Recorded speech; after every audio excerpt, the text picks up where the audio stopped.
Yes, people, what's happening? Welcome back to the channel and welcome to another video. And today we received the news that we were dreading, but we knew was kind of coming. Armando Broja confirmed is going to be out for the rest of the season, having ruptured his ACL in that friendly against Aston Villa at the weekend. Terrible news for Chelsea, terrible news for Broja himself. Wish him all the best in getting well soon. But what it does mean is that Chelsea are now going to have to go into the market for a forward in January, with the only options being at the moment Kai Havertz and Pierre-Emerick Aubameyang. Guys, before I get into the video, make sure you smash the like, subscribe to the channel if you haven't done so already, and leave your thoughts in the comments below on whether you agree or disagree with anything I've said in this video. But guys, here we go. Broja, unfortunately, out for the season, confirmed today. He will be out for a minimum of 5 months, with the worst case scenario up to 12 months. Chelsea could enter the market with João Felix possibly available on the loan with option to buy, and Cristiano Ronaldo available. But Broja's out for the season, surgery required on that ACL, and it's a real shame for him. You know, he could have expected a lot more minutes after the World Cup. He signed a new 6-year contract back not so long ago. I think maybe in September time, signed a new 6-year contract. The club have got faith in him. He's part of the project for the future. And to pick up this injury, and a serious injury at such a young age, and when he was perhaps going to step into the first team and play a lot more minutes and play an important part for the second part of the season, it's not only a massive blow for him as a player and a real hard setback to deal with mentally, but it's also a big blow for Chelsea, because going forward, you know, we haven't got that many options. He was really, I mean, Aubameyang's an out-and-out forward, but other than Aubameyang, you know, Broja was our only out-and-out forward. You know, he's raw, but he's got great pace. He's got good finishing ability, and he could have been really useful for us, particularly in that second part of the season. Aubameyang getting no younger, he would have been a really crucial option for us. But what this injury does do is it does bring the question now that, you know, we knew Chelsea had to do business in January anyway. We need to bring in a midfield player, perhaps a backup right back as well. It now accelerates the need. We've got to bring a forward player in now, and you know, attention is going to turn to, well, who's that going to be? Fabrizio Romano reporting that Chelsea are prepared to bring a forward in. I think that's clear now. Chelsea prepared to sign a new striker in January. It was already one of the possibilities discussed in the last months, now becoming concrete after Broja's ACL injury. Talks will take place to find the best opportunity on the market, and he's saying that Chelsea will be on it, which is great to hear, because we do need to bloody be on it, because we're already struggling as it is. 8 points off the Champions League places. We haven't got an awful lot of goals on the team anyway. We've just lost a source of potential goals for the rest of the season. So that has got to be replaced, and it's got to be done in this January window. In terms of targets, then let's get into it, guys. The first one I want to talk about is João Felix. Now, João Felix, Atletico Madrid, Portuguese internationals, had a half-decent World Cup, got some assists, got some goals. Not happy at Atletico Madrid. I think Diego Simeone's style of play doesn't suit Felix, doesn't get the best out of him as a footballer. And he's another one that is potentially on the move this January, could be available on a loan with an option to buy. With Felix, for me, I think he's a talented player and I do like him. But, you know, I've been having this discussion with a few Chelsea fans. And, you know, the idea for me is that Felix, the general consensus is he's quite similar to Kai Havertz in a way that we don't really know what his best position is. And he kind of needs a team to be built around him. And for me, you don't want João Felix and Kai Havertz. You know, it's one or the other for me. So, you know, if Havertz were to leave and Felix to replace him, fine. But I don't think that the two can coexist in the same team, in my opinion. He's not really a prolific goal scorer. He's not necessarily a centre forward. So ideally, in my opinion, I'd rather Chelsea stayed away from João Felix in January. But ultimately, if it was a loan with an option to buy, then again, that's very risk-free. But I'm not sure if he's going to be the source of goals that Chelsea so desperately need. But, you know, other teams are interested in Felix.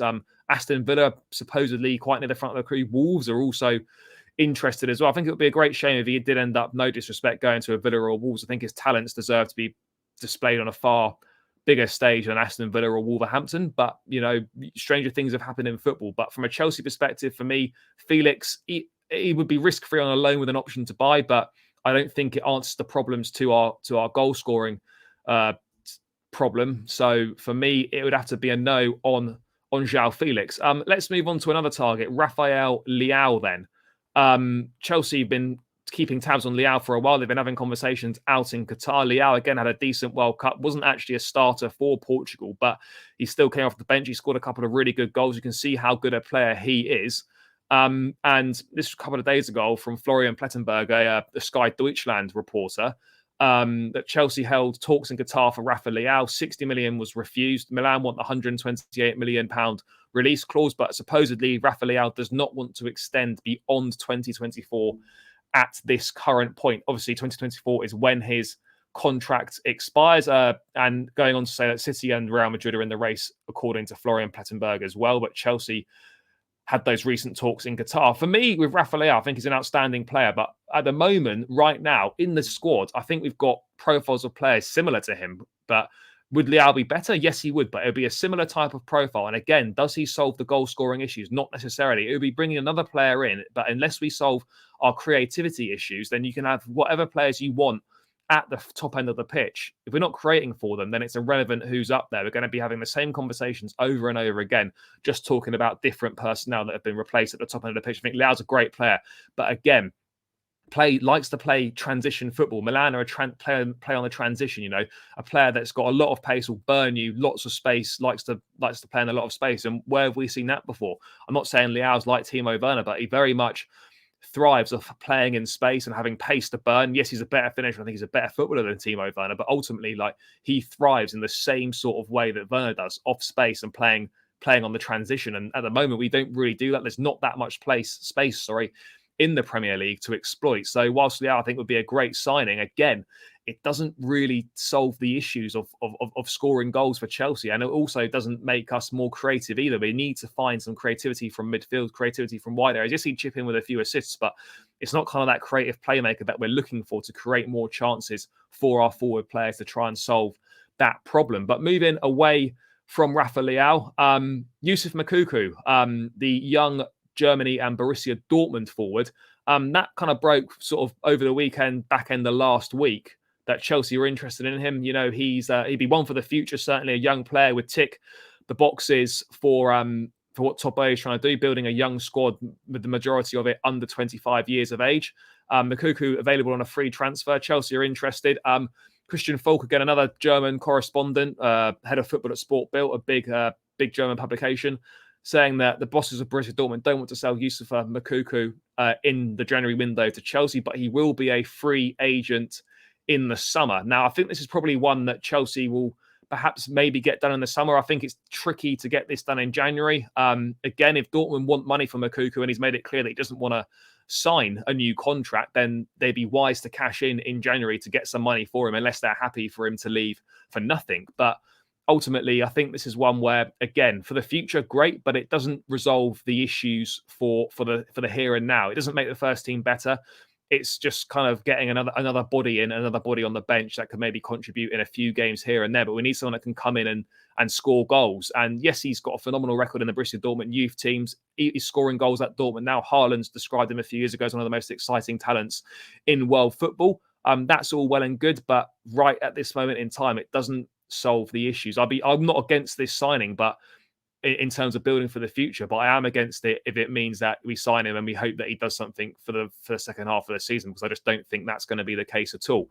So that's kind of the latest on Moukoko. Very unlikely in January. For me, doesn't solve the issues currently in the first team. It would be great for him to be part of an exciting crop of players for a couple of years' time, potentially, that we're looking to build that squad up with a core age of under 25. But in January, for me, it doesn't really make sense. And I couldn't possibly do this video without discussing the man himself, Cristiano Ronaldo, CR7. The links are going to come back again. They really are. Chelsea are desperate. They need a forward. Ronaldo's now a free agent, so it'll make negotiations much easier than it would have done last summer. I'm sure George Mendes will be on the phone to Todd Bowley trying to do some sort of a deal. Chelsea desperately need a forward. They desperately need goals.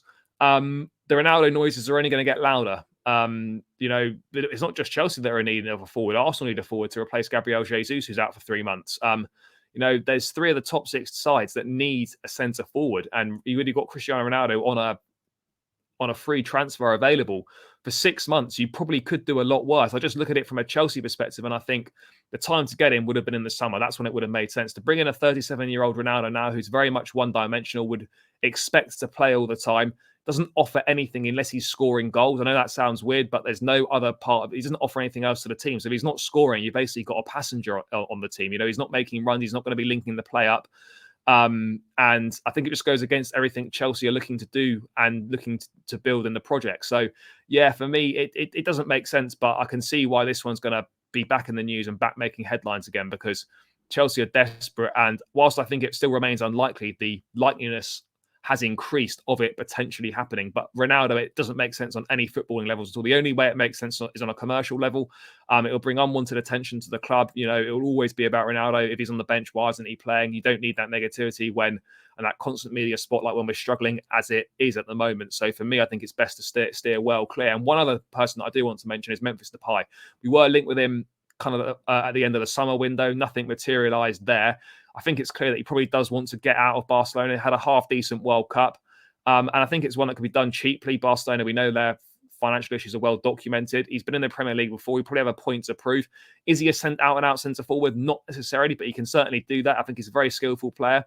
He's a good finisher. He can score goals. So for me, I wouldn't be dead against that one. I think Memphis Depay is definitely one to look out for. But yeah, guys, that's just my thoughts on Broja's injury, the possible solutions for the January market. As I said, if you stayed to the end, thank you very much for watching. Make sure you smash the likes on the video, subscribe to the channel, leave your thoughts in the comments below, and I'll catch you again soon. Up the Chelsea.